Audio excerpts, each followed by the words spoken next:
السلام علیکم دوستو، میں آپ کے لیے ویڈیو لاتے ہیں. ہم لا کو مختلف لا جو ہے ایکسپلین کرتا ہوں آپ کے لیے. ٹھیک ہے، آپ بھی پڑھ سکتے ہوں گے، لیکن اس میں آپ کے لیے فائدہ یہ ہوتا ہے کہ ویڈیو کے سن کر جو آپ اس کو سمجھ آ جاتی ہے، اس میں ایک تو وقت بھی بچ جاتا ہے، دوسرا اس کا اچھی طرح سمجھ بھی آ جاتی ہے. آج کا ہمارا ٹاپک ہے ہندو میرجز ایکٹ 2017. یہ وفاق سے یہ ایکٹ پاس ہوا ہے، اور یہ اس سے پہلے ہندو میرجز ایکٹ بالکل نہیں تھا پاکستان میں، اور ہندو کے لیے بہت مسائل تھے. سپریشن کا بھی بڑا مسئلہ تھا، اور اس کے بعد ٹرمینیشن آف میرج کا مسئلہ تھا، چائلڈ مینٹیننس کا مسئلہ تھا، اور اس کے علاوہ اور بھی بہت سے ہندوز کے لیے جو ہے نا بہت سارے مسائل تھے. تو یہ پاکستان میں پہلی دفعہ ہندو میرج ایکٹ 2017 میں فیڈرل گورنمنٹ نے پاس کیا ہے. اب یہ اپلیکیبل ہے، یہ کیپٹل ٹیریٹری کے لیے، بلوچستان کے لیے، کے پی کے لیے اور پنجاب کے لیے یہ اپلیکیبل ہے ہندو میرج ایکٹ 2017. سندھ کے لیے کیا ہے یہ آپ کو اینڈ پہ بتاؤں گا کہ سندھ کے لیے پھر کیا ہوا ہے. اور ابھی جو سر دست میں آپ کو گلینس ویو دے رہا ہوں کہ اس میں ہندو میرج ایکٹ میں کیا کیا باتیں ڈسکس کی گئی ہیں، اور اس کے لیے کیا ہے. یہ وکلا کے لیے بھی اور عام پبلک کے لیے بھی معلوماتی چیز ہے، اور خود ہندوؤں کے لیے تو بہت ہی زیادہ فائدہ مند ہے.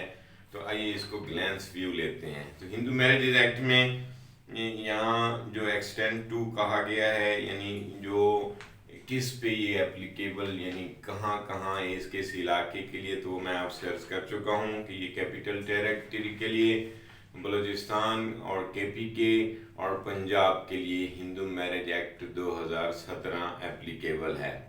اور اس میں کورٹ کو وہی جو ہے نا مینز کہا گیا ہے کہ جو family code, west Pakistan family code act 1964 جو بنا ہے، اس کے تحت جو کوڈ بنائی گئی ہیں، یعنی عام جو پاکستان میں فیملی کوڈ ہیں وہ رننگ کر رہی ہیں، ان کو اسی کوڈ کو اختیار دیا گیا ہے ہندو میرج ایکٹ کی سماعت کا. اور کوڈ مین وہی کوڈ کہی گئی ہے جو فیملی کوڈ ایکٹ 1964 کے تحت اسٹیبلش ہوئی ہیں.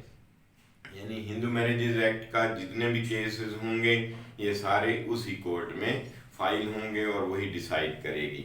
آگے آتا ہے کہ سیکشن 4 اس کا بڑا اہم ہے کہ جو اگر ہندو میرج سولمنائز ہوگی تو اس میں 4 چیزیں بہت ضروری رکھی گئی ہیں. پہلی تو یہ ہے کہ وہ 18 ایئرس ایج ہونا چاہیے ہندو کی شادی کے لیے. 18 ایئرس کے کم اگر کوئی ہوگا تو اس کی وہ میرج جو ہے وہ وائڈ میرج کہلائے گی.